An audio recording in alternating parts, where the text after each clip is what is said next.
Moving on, the next candidate for Disabled Students Officer, Anila Ahmed. Let's welcome her to the stage.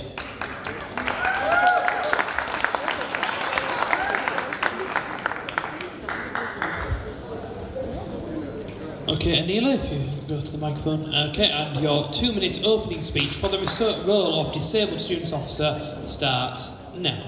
Okay, hello everybody, it's a pleasure to see you here today. So I'm really pleased with the work that my predecessor Oliver has conducted to date, and I am really looking forward to exploring new opportunities with you in 2016 to 2017. So previously I have advocated at a national and international level for disabled individuals and also people who are young patients. I do have extensive experience, and I'm sure if you read my manifesto you will be able to gather what I can do. So I have 8 things that I would like to improve. Number 1 on my list is to conduct a review of access to facilities for disabled students. So I'm talking about lifts. There is a big issue with disabled students having issues getting into lifts. There's even an issue of getting into the library. I do not think that the library bookcases are separated very well, and I do not think that they are in compliance with the complete laws which protect our disabled individuals. I also think that there needs to be more socials for disabled students. I am aware that there is the Cycle for All and the ASD group, but I'm talking mainstream socials. So when we organise socials, we need to make sure that disabled students can also get involved.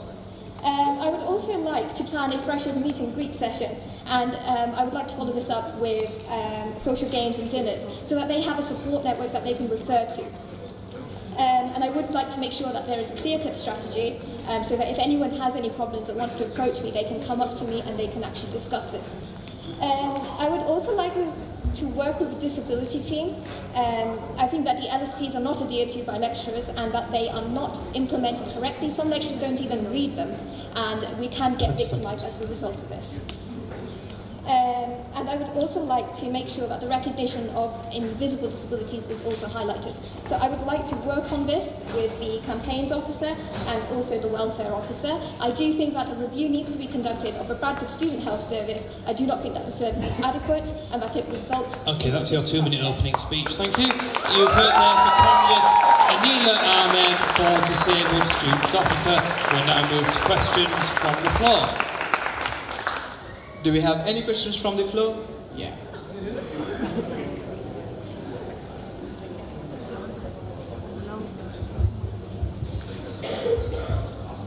Hi, I'm aware that disabled students face a lot of problems around campus. What sort of plans have you got in place to get disabled students more involved in sports? Okay, so what I would like to do is sit down with the sports officer and also the welfare officer and the Societies Federation, and actually sit down and work out what is it in sports that is putting disabled students off. I know from previous experiences it is because I find that if I attend a disabled a sports meeting, I do not think that you would be able to always accommodate me. So I need the assurance that you can accommodate me. I need the assurance that my needs will be looked after, because some of us have invisible illnesses, some of us are in wheelchairs. Okay, that's your 30 seconds answer for that question. We've got one more question from the floor. My question is, will your ideas about careers after university support the legislation regarding the issue of underemployment within disabled students? Yes, very good question. So the 2010 revision of the Disabilities Act has said that people need to be inclusive and not excluding people from actual employability. So in line with that, I would say that I would like to instigate a mentor system. So I will go out there and I will go to businesses and to local area and have a look and identify people who may be disabled or people who can actually mentor our young people to actually take up jobs in workplaces. I think that would definitely make a advantage for them. Thank you very much. Can we have any other questions from the floor? Yeah, I'm just asking, do you have any disabilities yourself that give you an insight into what disabled students face? And if so, what are they? Okay. Sorry, was that you? What did you ask? No, that question will not be taken. Moving on.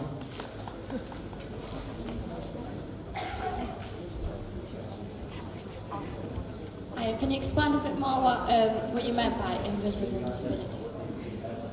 Okay, invisible disabilities are basically things like learning disabilities, dyslexia, colour blindness. It's also things like ASD, so autistic spectrum disorder. It's also things like chronic health illnesses. So you could have cancer, you could have type 1 diabetes, you could have Crohn's and colitis. It's all these health issues and other issues which can affect your learning, your concentration levels, and these can have a significant impact on your learning experience. Thank you very much. Something I'd like to work on.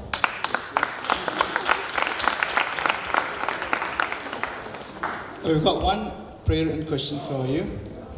Your manifesto is solely focused on academic matters, which is a priority, of course. However, during the last 3-4 years, Bradford has really developed the extracurricular offer available to disabled students, particularly through the medium of inclusive sport. What plans do you have to ensure that disabled students continue to be able to have the maximum student experience outside their classrooms, as in my opinion, which is the questioner's opinion? It is imperative that all students are able to have a healthy work or life balance. Okay, that's a very good question. I would like to say that my planned socials and actually the meeting that I'm going to have to work with the sports and also the Societies Federation to make sure we are able to cater for everyone. I would like to see more inclusiveness. So to make that happen, what I would like to do is make sure that there is a review process when a social is planned, which includes a section in the risk assessment or anything that is implemented for that by the societies and also sports club, to actually make sure that disabled students are integrated and that their needs are taken care of. So if that means you need to make sure that they are understood and their needs are taken care of. Thank you very much. Is there any other questions from the floor to the disabled student officer? Great. We'll get to your summation speech, Anila Ahmed, which is going to start now. Okay, so I'd like to thank you all for being here today and actually listening to my speeches. As a disabled students officer, I do have extensive experience of advocating for people, and I can do it with a lot of passion. I have knowledge of the laws, I have knowledge of the policies surrounding disabilities, so I can make sure that change is sustainable and is enforced, because if you do it through the law, people cannot fault you. So that's what I would like to do for you. Thank you very much.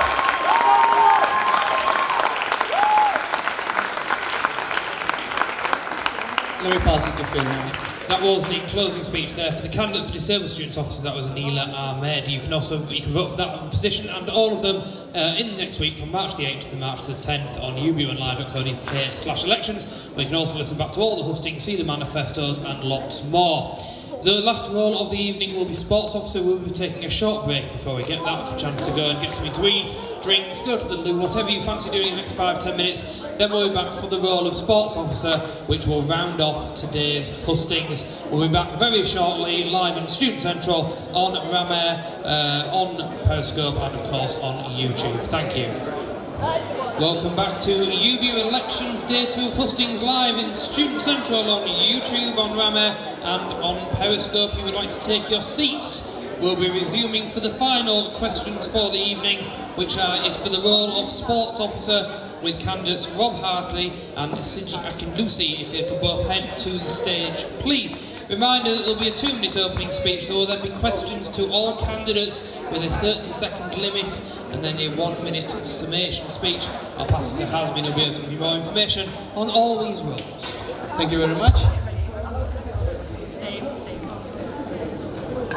Well, the awaited one for the evening. Let's hear a bit of cheer.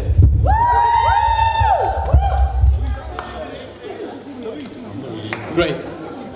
UBU Hustings Leadership Race 16-17, the final event of the day, final candidates for Sports Officer. We've got 2 candidates here, Rob Hartley and Siji Akinlusi.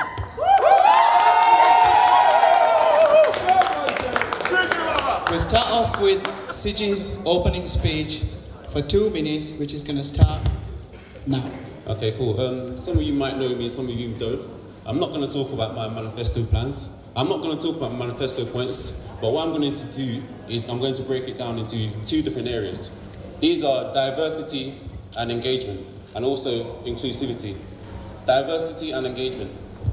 It's a known fact that a majority of the people in this union are BME students and home-based students, so we need to target them. To engage them, I plan to actually shift the focus of the inter-campus sports, shift it towards departments, so that way we actually targeting the diverse population and also targeting the home-based students. We know that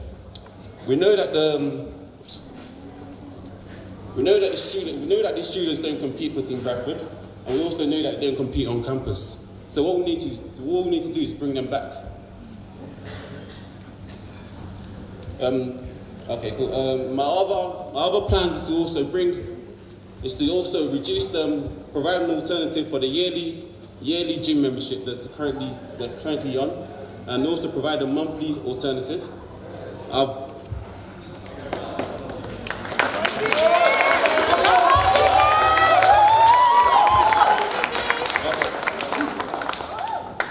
What I've seen in the gym is that over the past few years that not all the students in the gym are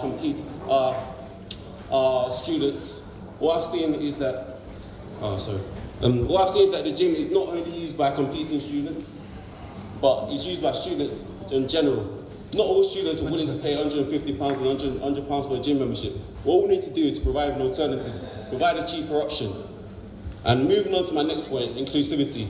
Congratulations to Rob for actually hosting the inclusivity conference. But what we need to do as a university and as a union is to move away from that. We need to progress. So what I'm doing is... Okay, thank you. That is your 2-minute opening speech for the World Sports Officer, Suji. The next candidate to speak for the World of Sports Officer is Rob Hartley, and your 2-minute opening speech starts now.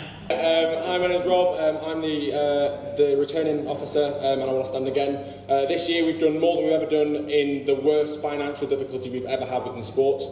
We've had the equivalent of a 25% decrease, and we've actually done more than ever before. Just going to list a few of the things that we've done already this year. So we've confirmed £500,000 of extra funding for leisure training redevelopment, including a strength and conditioning gym that's state of the art. Hosted the first ever National Books Conference, as you mentioned, part of the £4.5 million bid to increase participation in sport. We've run the lectures on confronting inequality in sport. We've launched campus sports programmes. We've gained loads of external funding. We've most importantly, maintained our clubs with 70 grand less than since 2010. We've got a new sports strategy. We've got performance analysis, strength and conditioning, nutrition, sports psychology, rehab and physiotherapy, sports scholarships, which should be coming in for September, which is massive for us and a really good chance to move on, and brand new branding that will be all over it. We've already outlined it in the strategy. We know what we're going. Picture of it there. We're going to be moving up, and we want to get top 50 in books, and I'm the man to do that. Thank you. Thank you very much, Rob. That was the opening speech there. Candidate Rob Hartley for Sports Officer. We'll now be taking questions from the floor. You can also send questions in via Twitter using the hashtag UBU election. So if you've got a question on the floor, please put your hand up so Dan can find you. And he will find you. And the questions, the candidates have 30 seconds to reply for the questions because the time constraint that we have, so keep that in mind.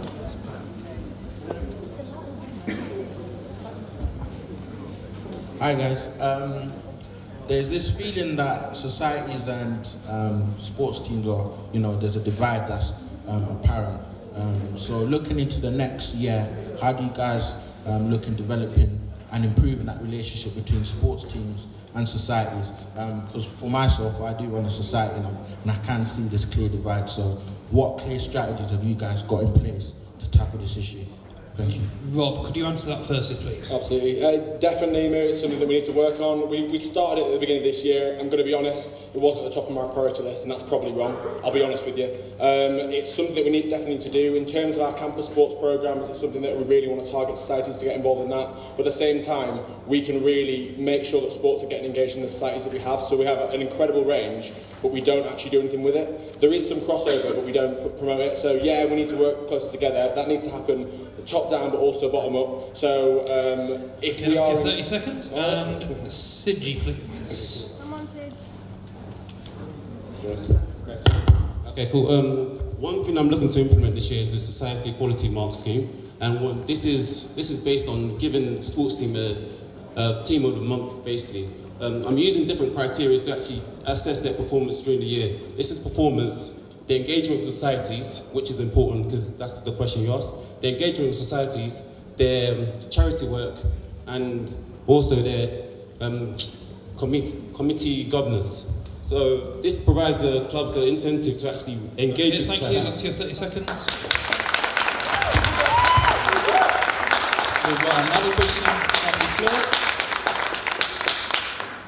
You can go for it. So you may or not know that I am a massive advocate for women in sport, and I I essentially ran the This Girl Can Week this year. You've both spoken about getting more people involved. I would like to know what you are personally going to do to get more women involved in sport. G, you will start answering the question, and your time starts now. So This Girl Can Week. So basically what I plan to do is using different avenues to actually attract women. So one of my plans is actually focus the inter-campus sports and departments and actually focus, not naturally deliver it towards women. So can you come back to me with that question, please? Rob, your time starts now.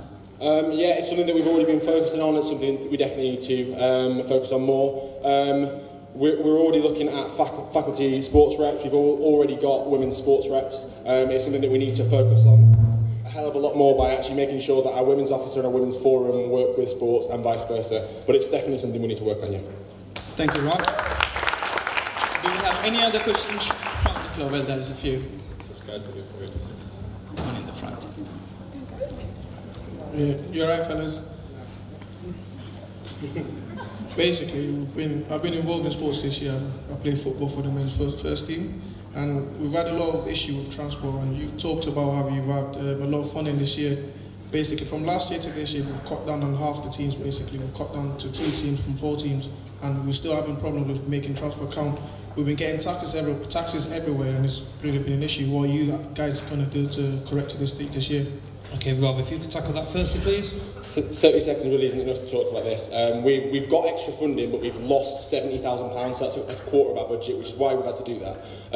I definitely want to move away from metro taxis, which we currently use, because they're really not providing value for money. And we need to make sure that our coaches are getting here on time as well. Transport is a serious issue, but it will be less of an issue for men's first next year, because by then we'll have a 3G pitch based on campus at Lacebridge Lane, so it'll just be walking there for home games. Thank you, Rob. CG? Okay, cool. So basically, this comes down to the plan and the budget from the start. So what I will plan to do is consult with each team, consult with the men's football team on what they need and what they need at the start of the year. And this is what I'll base my budget on. Yeah, that's my answer. Thank you very much, CG. We've got one more question from the floor, and then we'll move on to Twitter. We've got a few questions on Twitter. We'll take one from here. Yeah, my question is just basically, what ideas or what do you feel that you could do for clubs if the financial situation actually gets worse next year? Okay, Sidji, could you start with that one, please? Okay, cool. Currently, we're actually being sponsored by people like Wesley, but I feel that we've been restricted. There's bigger companies out there. I've spoken to Pashas, I've spoken to Wetherspoons. These are companies who are actually willing to engage with us and actually sponsor us on a bigger scale than just the local pubs that we currently do our Wednesday night socials at. So, thank you.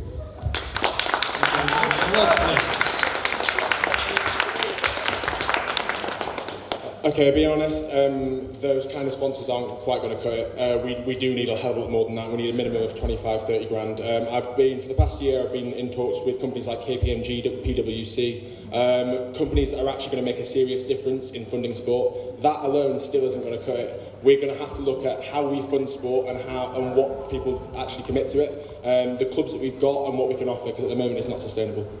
Thank you very much. Okay, we've had a few questions that have come over from Twitter. The first one is, not all sports can compete or train on campus. What will you do to maintain support for these teams throughout the union? And Rob, you're up first for that one.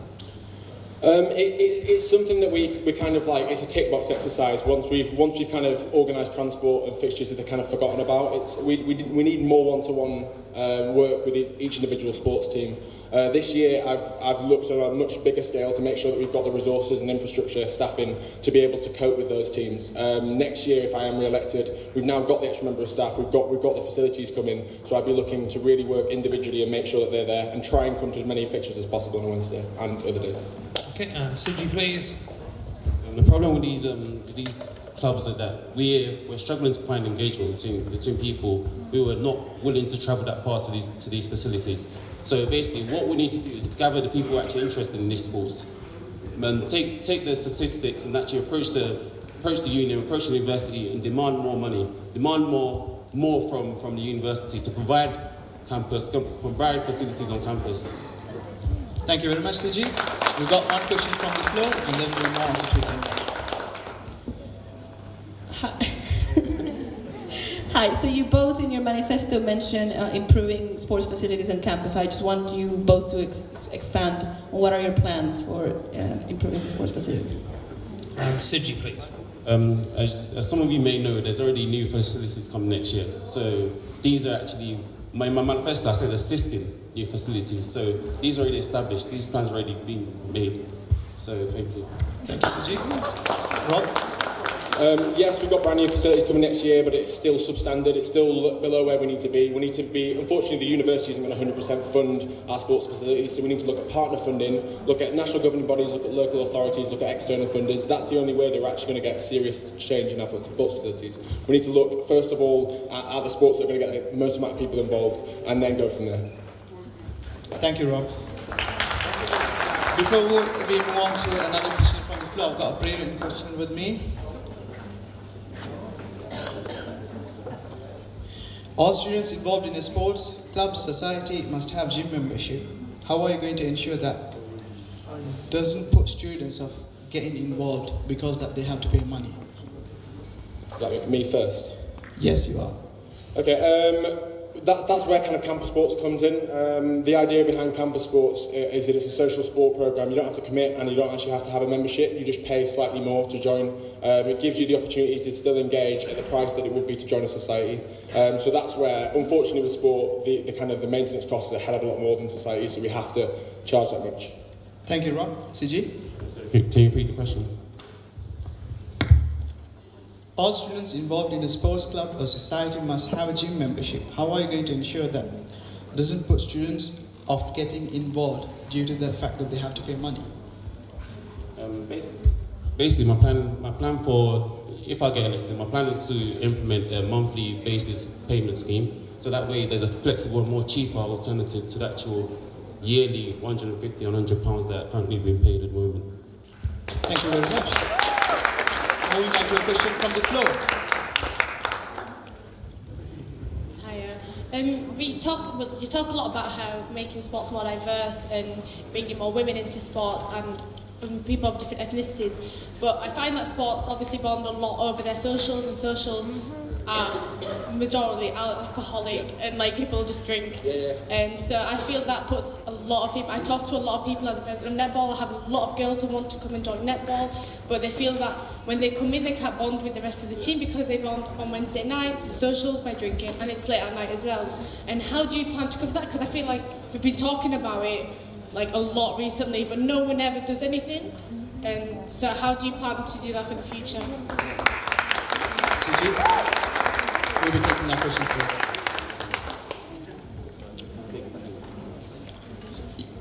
CG, you have to answer. Can you repeat the question? Repeat the question. Basically, sports bond over drinking on Wednesday nights. How do you plan to engage other people who don't drink and don't stay out late and party to bond with the club in other ways, because no one else is implementing it. Every club says they want to do this differently, but no one is holding them accountable to make the change. Okay, well, one thing I want to change is actually one thing that I want to introduce is using the society's quality mark system. The criteria that I'm using to actually assess people's performances is charity work and their society engagement. So by engaging with societies, this provides the alternative to the usual Wednesday night drinking that is currently happening at the moment. Thank you. Rob? Okay, we've already been planning to implement the Society's Polymark scheme since December, as Sidgy knows. We are working already with Alcohol Impact and NUS to try and make sure that 50% of all socials that we put on are non-alcoholic. So actually, if you put it in the Activities Polymark scheme, as it would be called, it actually then incentivises clubs to get more engaged. It's something that we definitely need to tackle. It's not something you can tackle overnight, and it's something that progressively, incrementally, we're trying to change. Thank you very much, Rob. Moving on to Phil for a question from Twitter. Question from Twitter. Are you looking to add more sports? Rob, that'll be yours first, please. We were always looking at what we can offer. At the moment, we can't sustain the clubs that we have. So short answer, no. But in terms of the number, no. But in terms of the actual sports that we have, we could get better value for money with other sports and actually better engagement. So it's always something we're interested in looking at. But it's something that we'd have to seriously look at. Thank you, Sidgy. One thing I'll say is engagement. We need to actually talk to these people that are actually interested in these new sports. Make sure there's a demand for it, and that way we can actually pursue it actively and ask for funds and budgets to actually fund these new sports. Thank you very much. Moving on to a question from the floor. Hi. Do you both think you know enough about the workings of the AU and sports as a whole to make any big changes?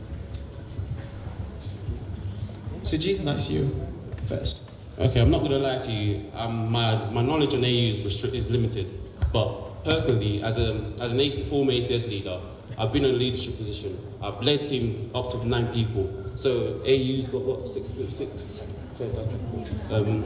Because AU's got 6 positions with 10 different members. So I've already shown these qualities in the structure with more committee members. Thank you, Rob. So this is my 4th year as part of the athletic union. I've been an exec in 2 different clubs. I founded one, and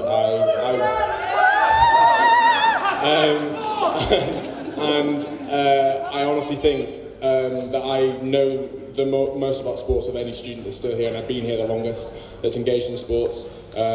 So yeah, I do think I have the experience. Thank you very much, guys. Do we have any other questions from? Oh well, we've got one more. Hello. Phil. Right, moving into next year, what efforts have you made so far to get to know this year's execs of sports teams and finding out the problems that they're actually having, seeing if there are any in common, and then mitigating measures to sort that out going into next year so far? Rob, you'll be taking that first. Obviously, I've met more than Sidgy because it's been my job for the past year. But I've obviously met with every single sports club. I can honestly say that I know what overall clubs want. I could still do more. You can always do more. I'm looking to hold drop-in sessions once a week, every week, and always be available and make sure that my communication skills between myself and clubs are good. Better than last year. Thank you, Sidgy. I've spoken to a few clubs. One of the main issues that I had speaking to a women's basketball team is the provision of kits, which the current sports officer was not able to resolve. Yeah. We had a situation where the women's basketball team were using Bradford College jerseys to actually compete, which is horrendous. We shouldn't be doing that. Thank you very much. Can I respond to that, please? Do we need a response, guys?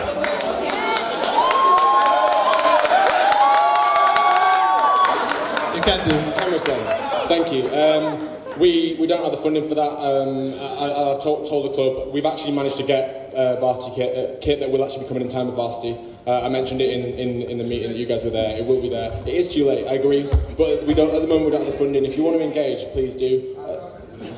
Thank you. Mate, you've been telling me to shut up every single question. Please respect me. Can I reply to that? Respect both of us. Come on. Go on. That's not the only team that's got kit problems. The women's netball team also have to self-fund their own kits. So, can we let the candidates speak?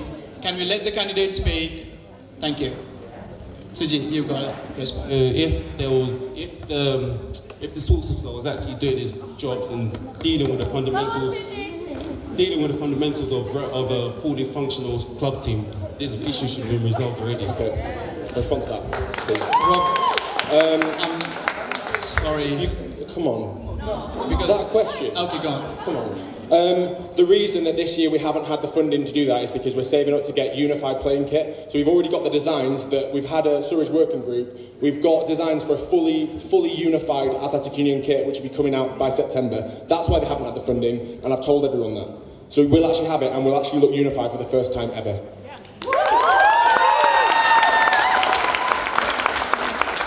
Okay, thank you. Moving on to the next question. Before, I've got one question pre-written, and then I'll move on to you, because I've got a pile of questions here as well. What's your experience with working with BME students, and how will you get them engaged in sports? Siji, over to you. So some of you may know I've been in the BME forums for a good 2 years before. I've been the ACS president. These are my people. I've been doing charity work for Red Ribbon, which is a HIV and AIDS society. So I've got a track history of working with BME students. Thank you. Rob. You might have noticed I'm not BME. But that doesn't mean that I can't help, I can't get involved. I've already been working this year with Sporting Equals, which are a charity to try and get more BME people into sport. We've managed to get funding of around £30,000 to get more BME people into the university, into sport at the university and around the area starting next year. So one of us, well, nothing's been done with it. I've just said it's just been awarded, it's for next year. But yeah, it's something that we need to get. Sorry. Thank you, Rob. Moving on to one question from the floor, and then we'll move on to the Twitter. Hi guys, I wanted to sort of sing the praises of sports on campus as much as we're negative about it. So what's the biggest success that sport has had this year, and how are you going to improve on that success to make it better next year? Rob, it's you. Oh, that's a question. Biggest success, I would honestly say, is being able to carry on and actually all 34 clubs still being here right now, even with the funding that we've had to cut. Honestly, it's been so difficult not to do it, and clubs have been tearing their hair out, and we've been even worse the entire summer. The fact that we're all still here is a massive testament to how hard the clubs have worked. Next year, I would look to make sure that financially we're solvent, and that we can actually then progress for development. Instead of just struggling by, we can actually develop. Thank you, Rob. CG? So basically, we've actually got 37 clubs this year, and one of the biggest achievements that we've done is that we've actually been able to get a number of teams to actually get promotion. So that's our biggest achievement this year. Thank you very much. Before we move on to Twitter with Phil, I'll make a quick announcement. Can we all have a bit of respect for the candidates who are on the stage? They put themselves forward to represent yourselves, and we all can make facial expressions, Twitter, everything, but let's have a bit of respect, because they are going to lead the sports for you guys next year. Thank you very much. Moving on. Okay, question from Twitter. You both talk a lot about engagement, but what are you personally going to do? Sidji, you'll be up first for that. Engagement, as I said before, there's already established leagues in the uni, squash are practicing this already. So I want to shift the focus from what it is now to departments. So focusing on the students who are not engaged in sports. Focusing on the home-based students who come to lectures, who leave lectures and don't actively use our facilities and compete. Thank you, CG. Over to you, Rob. So I've been working with faculty deans to make sure that we've got faculty sports reps for next year. This year we've had faculty management sports reps. Hasn't really worked as well as we want to, because they've changed over to two deans, but it's a start in the right direction. With that, we would be engaging in campus sports and making sure that faculty specific sports going on. There'll then be extra incentives for course-based sport and extra incentives for people that don't normally get involved in sport. Thank you. Okay, just one more from Twitter, just a bit of a lighter one, just to break up the mood a bit. Any chance of having a Quidditch team? Rob, you're up first. I'll be the first member. Challenge.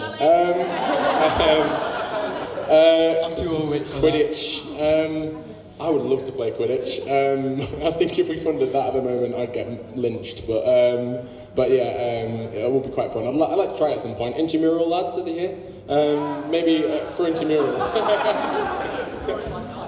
Thank you, Rob. CG, do you want to take that question? Well, we'll try to bring the Harry Potter team down. Moving on to the floor. Do we have any questions? Yeah. I am aware of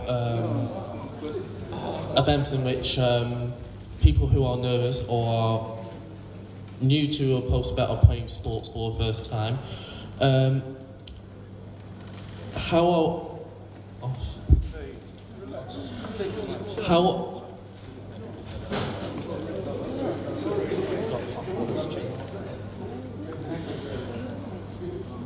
are we going to get more of them to engage more and to advertise it to its best potential? CG? Okay, you can. So basically, promotion. We need to promote the trials at the start of the year. The failure of promotion this year has caused a drop in the engagement with sports. So by increasing the promotion, using social media, using posters, even giving out lectures on sports this year, that's my plan on increasing engagement. Thank you. Rob? I agree with what Sidgy just said. For me, it's all about accessibility, making sure that it doesn't matter whether you're an international skiing champion like we've got back here, or you're rubbish at sports like Johnny Day over there. Anyone can get involved in sports, and that's the mantra. That's always what Team Bradford's been about. That's what we should be about, and that's what we should always be about. Thank you very much. Before we move on to the next question, I've got another brilliant one for you both. What ideas do you have to diffuse cliques so that freshers won't feel intimidated to join sports? Starting off with... I think it's me. Rob, you are. Yeah, it's always been it's a bit of an American sports system with cliques. It's a difficult thing. I think having more taster sessions, hopefully with campus sports, you have some sort of ladder going up towards competitive sports so that you can ease yourself in. The main thing is just having adequate training for all execs to make sure that they are trained on how to welcome people. And actually what seems like an inside joke and is fine for them is actually a freshman might think that they're laughing about them. So making sure that they're understanding like different cultures and how that would affect them. Moving on to G. Okay, cool. One thing I looked to implement is bringing in a welfare officer within each club structure. So, but that way they've got someone to consult when they're having these problems.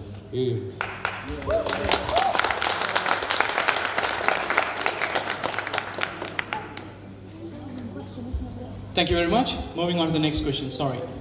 Hi, I'm very aware of I've worked close to Rob for the past 2 years, and I'm very aware of his successes and achievements working on committees. My first question is, Rob, what are you planning to do to improve the efficacy of the AU committee, should you succeed in an election? And Sedji, I want to know about your achievements and your successes on working on a committee. Before we move on to any answers, I will need one question for both the candidates without questioning their experiences or successes. Okay, thank you. That's fine. I just want to know both candidates' successes and achievements working on a committee. Thank you very much. CG? I've said this enough times. I was ACS president before, and it was one of the biggest times that ACS had the most numbers of members. Yeah. It was able to throw one of the biggest balls of the year. There's pictures on Facebook. I'm sure some of you have seen it. So that's a massive success for me on my part. Thank you, Rob. So I've this year, AU committee, we've got 10 members on that, made sure that everyone's comfortable enough to be throwing their own incredible projects, and there's been some awesome ones. Sarema single-handedly did This Girl Can this year, and she smashed it. You've got Rory and Johnny that have been absolutely smashing the AU radio show. It's the most listened to one on Ram Air. Definitely that, but also, I mean, I've been president of lacrosse. That was like now one of the biggest clubs on campus. You've got a good opportunity here for development. Rob, Anna, just stop it. Thank you. I know we've got a lot of questions from the floor. Well, we'll get to you guys, don't worry. Have you got the mic there? Hi, CG. My question's for you. We will not accept any questions for any individuals. We'll accept for both candidates. Sure. So my question for both of you guys. How do you plan to get students at the School of Management more involved in sport? Thank you very much. Rob. So we've already had faculty management sports reps this year. It hasn't quite worked yet, but we're still very much in the planning stages. We're in talks with Heaton Squash Club. We're in talks with just up the road. We're in talks with Bradford Salem and also Bradford Grammar School to try and make sure that we get those facilities that we can then have campus sports over at the faculty of management, because a lot of people won't won't work over there. We're also looking at Heaton Squash Club has a gym in there as well. If we can get access to that gym, then actually faculty management students can work out and still come back to... Thank you, Rob. What do you see? It's all good having all these facilities, but if there's no one prepared to use it, then there's no point.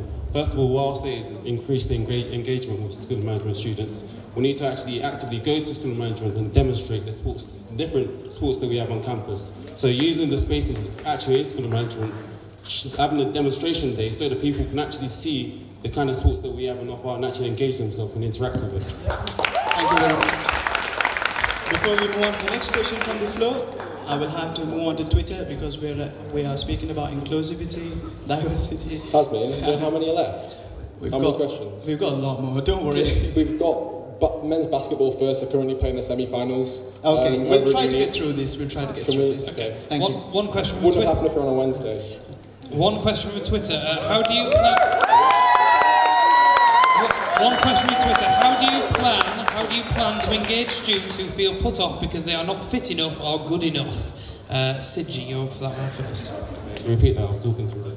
How do you plan to engage students who feel put off because they are not fit enough or good enough? So basically, I looked to actually, I said I was going to shift the demand of the inter-campus sports. So by using the, can you repeat the question? The question was, how do you plan to engage students who feel put off because they are not fit enough or good enough? Okay, cool. I said I was going to implement the welfare officer. This is an avenue for them to consult in any issues that they have and how possible ways that they can get integrated into the teams and the clubs. Thank you very much, Sidji. Rob, over to you. I've already touched on this. Sports at Bradford really is about accessibility and making sure that everyone can get involved. Campus sports is definitely about that and making sure that anyone can get involved whether or not they've played before.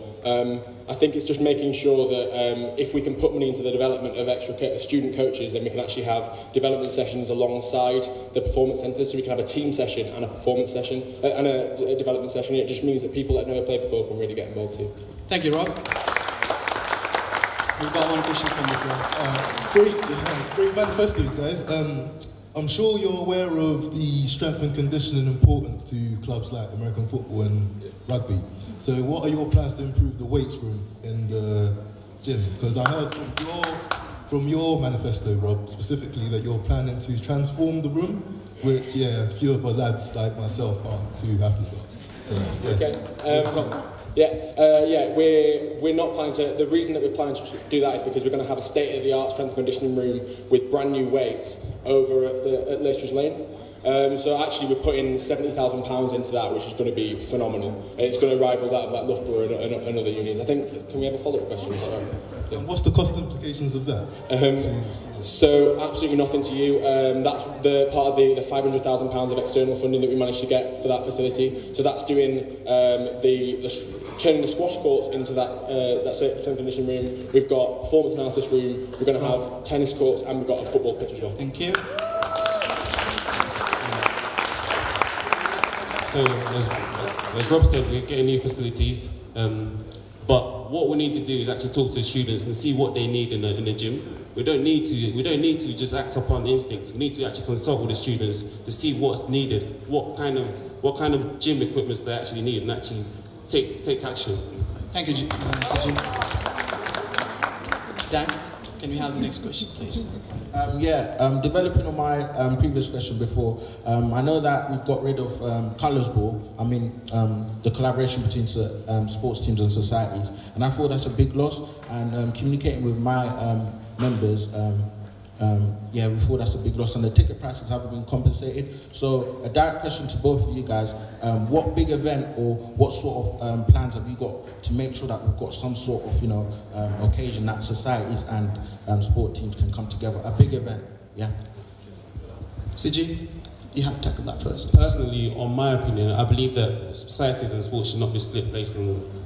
Shouldn't have different colours ball. They should have the same. At the end of the day, we're all one university, one union.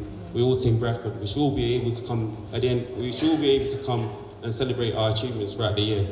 In terms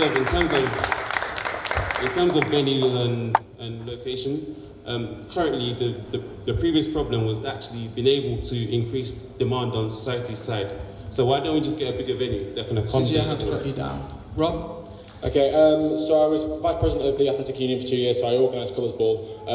I did feedback for 3 consecutive years before and after, and actually all of the feedback was that societies didn't want to be there because they don't like the way that sports are at that event, and that's absolutely fine. They shouldn't be like putting a square peg into a round hole. It doesn't make sense. This allows societies to grow and sports to grow. It's nothing about separating them, it's about letting them both grow. If that doesn't work, and if, for instance, like the activities ball doesn't go ahead this year, then absolutely let's bring it back together. At the moment, there's no venue in Bradford that we can afford that we can actually fit in. Before we move on to the next question, I've got another brilliant question for you both. After sports have made start for disabilities and LGBT+ in sports, what is the next step? Rob, over to you. Okay, so that's a reference to the lectures that we're doing at the moment on confronting inequality in sport. So we've already done disability and LGBT engagement in sport. We've got women in sport coming up on the 18th of March, where we've got we've got Olympian and the Director of Insight at Sport England who actually came up with This Girl Can. We've then on the 18th of April got BME engagement in sport, where we originally had confirmed Amir Khan. We're not sure whether we can get him now, but we will have a big name there. Thank you, CG. It's all good having lectures, but if there's no action to these lectures, then there's no point having them. So basically, what I plan to do is also seek fundings from Sport England, go into the wider communities, engage with schools, look at ways of engaging disabled people and LGBTs. Thank you very much. Yeah, go on. Yeah, just when you start talking about follow-up actions, it's actually a part of a 2-year plan to get focus groups and create national policy that will then we're already viewed in the liberation communities as the home of inclusive sports, and that's because we actually are turning it into action. We're the only university that is. Thank you. We'll move on to the next question from the floor. So, with the massive budget cut this year, which is due to the loss of the 3-year funding, it's just come to an end and it didn't get renewed. External funding is more important than ever, particularly for sports. So I'd like to know what experience you have with external funding for sports. CG? Experience in terms of external funding for sports. I'll be completely honest with you. I haven't actually been able to I haven't had the chance to get external funding for sports. But when I was the society's president, I was able to actually look at different companies that offer fundings, and I've actually seen certain social media websites that actually offer enough money to be able to fund sports teams, fund societies. This is an alternative that we can actually. Thank you, CG. Rob. Can you read the question, sorry? With the absolutely massive budget cut this year, external funding, specifically for sports, is more important than ever. I just wanted to know what experience you have. Okay, when I was president of lacrosse, I got £13,000 of funding in equipment over a 2-year period as president and treasurer. For the AU this year, I've had 9 successive funding bids that equal £13,000 as well. It's something that we need to focus on more, because funding bid writing has never been more important, but it can't just happen from Sport England, because Sport England don't have the funding anymore. The new government sports strategy has shown that. We need to look at European funding bids, and that's where the money is. Thank you, Rob. Moving on to the next question. Hi. I know that there was a £10 increase in the price of gym membership this year. How do you plan on preventing any further increases in the price of gym membership? Not me, yeah. Yes, you are right. Yeah. Yes, there was massively against my will, but yeah, it happened. We look at introducing AU fees instead. It's the only way we can fund. So basically, that doesn't then affect people who are who have a gym membership but don't want to be part of sports. That would be £25, which is actually minimal for the sector average, and that will fund an AU development fund and also an emergency facilities fund, which means that when clubs like football can't play because of the facilities, that wouldn't happen, because we'd have at least 10 grand to Thank you, Rob. CG? So basically, I'll look at providing membership fee for the clubs, combining a package of all the sportswear, all the access to all the facilities that we have, and using this as a replacement for the annual fee that's currently being paid by the students. Thank you very much. Before we move on to the question, I've got one pre-written question, and then we'll move on to Twitter, and then we'll go to the flow. I've got one question on here. With the new national sports strategy coming out, where as a university should we focus our attention as sports? Over to you, CG.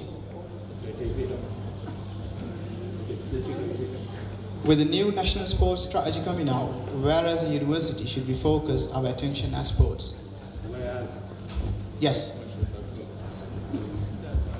So basically, sports is a major part of the union, and we need to engage with it. We need to talk to the university to emphasize this importance and increase the funding that they actually give us through the subvention. So, thank you. That's my answer. Thank you. Okay, with the new government strategy that came out in December, we would look at schools. The schools, they've actually, Sport England have reduced their age down to 5 from 16. So schools is where a lot of the funding is. Also communities and participation, which is obviously where we're already looking at our funding. Sport in the City, which we're hoping to launch, we were trying to launch this year, but we didn't have time in the end. We'd look to do that, and that would be sustainable community sport delivered into schools. Thank you very much. Moving on to the question from the floor. Hi guys. I know you touched on like integrating people into societies, into sports societies, especially those who feel they're weaker. Just to use myself as an example, I joined women's basketball, and then after I paid for membership, they wanted the stronger people to play for the team, and we had no other options. What to do, what to play for the team. No one was giving us information, so. I just felt that didn't work for us this year. So what's going to happen next year? Does that make me? Yeah, it's right. So that's what we kind of like look for the grace period for. The idea is that you should be picking the teams within that time, so that then people don't have to pay. That was an exceptional issue with women's basketball this year because they were late getting that coach. In terms of that's where campus sports would come in. So the idea is that you would be straight away integrated into an internal league, and then that would mean that you'd get to carry on playing and training, and then make your way into the team. Thank you, Rob. CG. Sorry, repeat the question real quick. Sorry. They need the mic.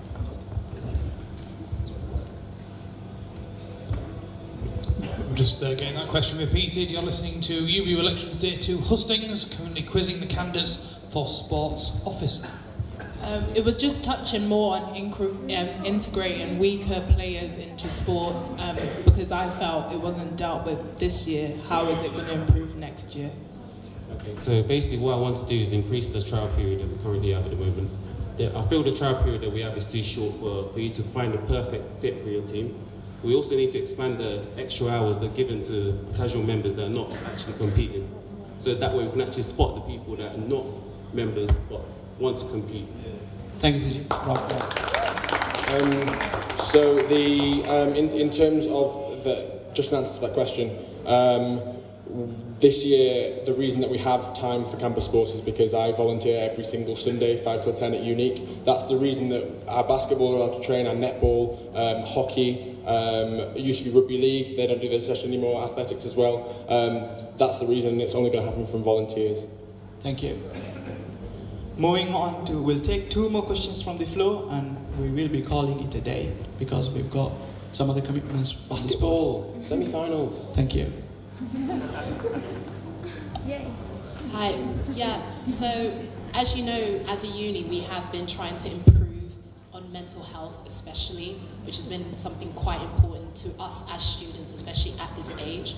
So, what will you do in terms of sport to help improve people or improve the awareness of mental health? Thank you. CG, would you like to take that question first? I'll be looking to work with different organisations who currently give workshops and increase awareness of the coaching staffs and increase the awareness of the coaching staffs and the exec committees on these issues and mental health problems, so that they'll be able to deal with it right. Thank you, Rob. I would look to, that's actually in Sabira's manifesto for community and welfare, working with mental health and sport. It's something that I am very, very passionate about and something that we need to work on.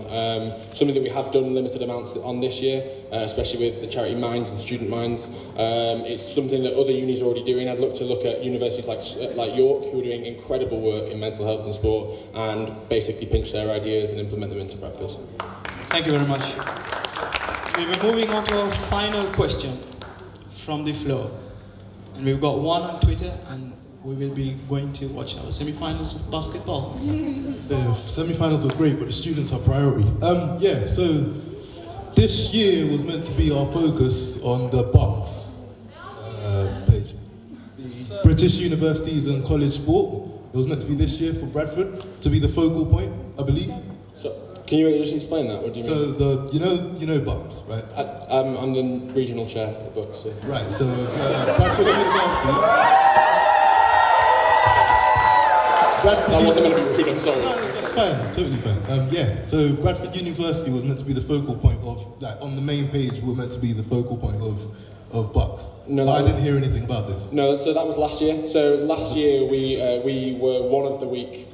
So basically on the page, we did, and we made a huge thing out of about it, and the university senior management team were massive on it. Unfortunately, they have like 147, I think, institutions that they work with, so we didn't get it this year because we got it last year. But it's something, increasing our exposure in Bucks is definitely something we need to work on and make sure that we're seeing, because at the moment they only see the big universities, the Loughboroughs, the Baths. Thank you, Rob. Very much. Siji? So, like Rob said, last year they had a different uni every Wednesday, which they were trying to expose and making reports on the team's progression throughout the year. I'm not sure of the current situation this year, but definitely it happened last year. So that's my answer. Thank you very much. We will not take any more questions from the floor, and we're moving on to Twitter as our final question, which will be spelled out by Phil. Final question before we move to summation speeches was obviously the crucial one we always ask every year. If you could pick one jelly baby, which would it be and why? Sid, you up first for that one. I don't really like jelly babies, to be honest, so I wouldn't really pick any.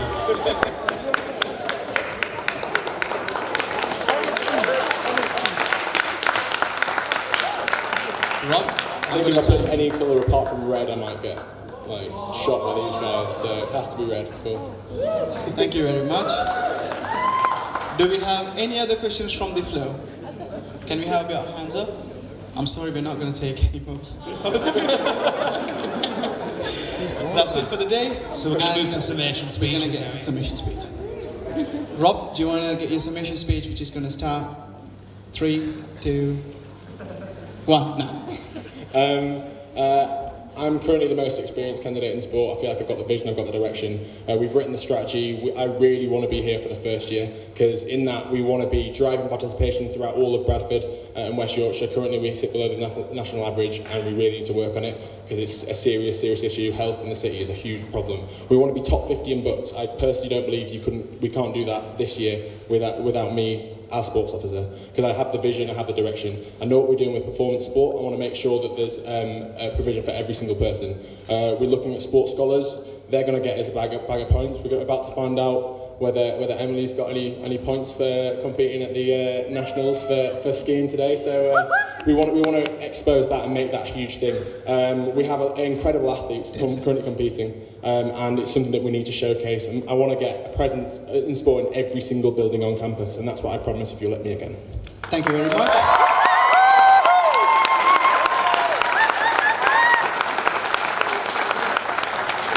Siji,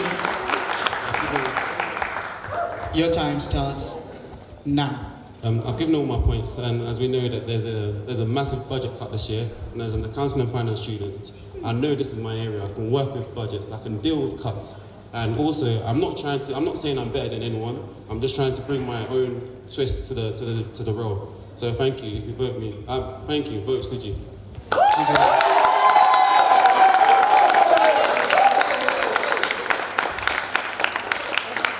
Thank you very much, guys. Before I hand it over to Phil, I'll allow to thank all the people, all the students, supporters, colleagues, friends who turned up here. And at the same time, I would like to make a special thanks to the team, BSP, who helped setting us all these things up. also all the staff members. We also would like to mention good luck for the semi-finals with the basketball match. Yeah, it's happening at Unique now, so if anyone wants to come, we're going straight over to Unique, go and support the lads. Yeah, before we move to Phil, thank you very much again. Thank you. Can we have a round of applause for all the candidates that have stood in front of everyone today? They were Women's and Campaigns Officer, Council Lay Member, Faculty and Management Officer, Mature Students Officer, Disabled Students Officer, and you've just heard them candidates for Sports Officer. You can vote next Tuesday to Thursday, 8th to 10th of March, voting on the results on the 11th. At UBU Online and coding.com/elections, where all the manifestos are as well. All these hustings will be able to be listened back and viewed back very shortly on our YouTube and Mixcloud channels. Thank you for taking part and joining hustings today, and have a great evening. Thank you.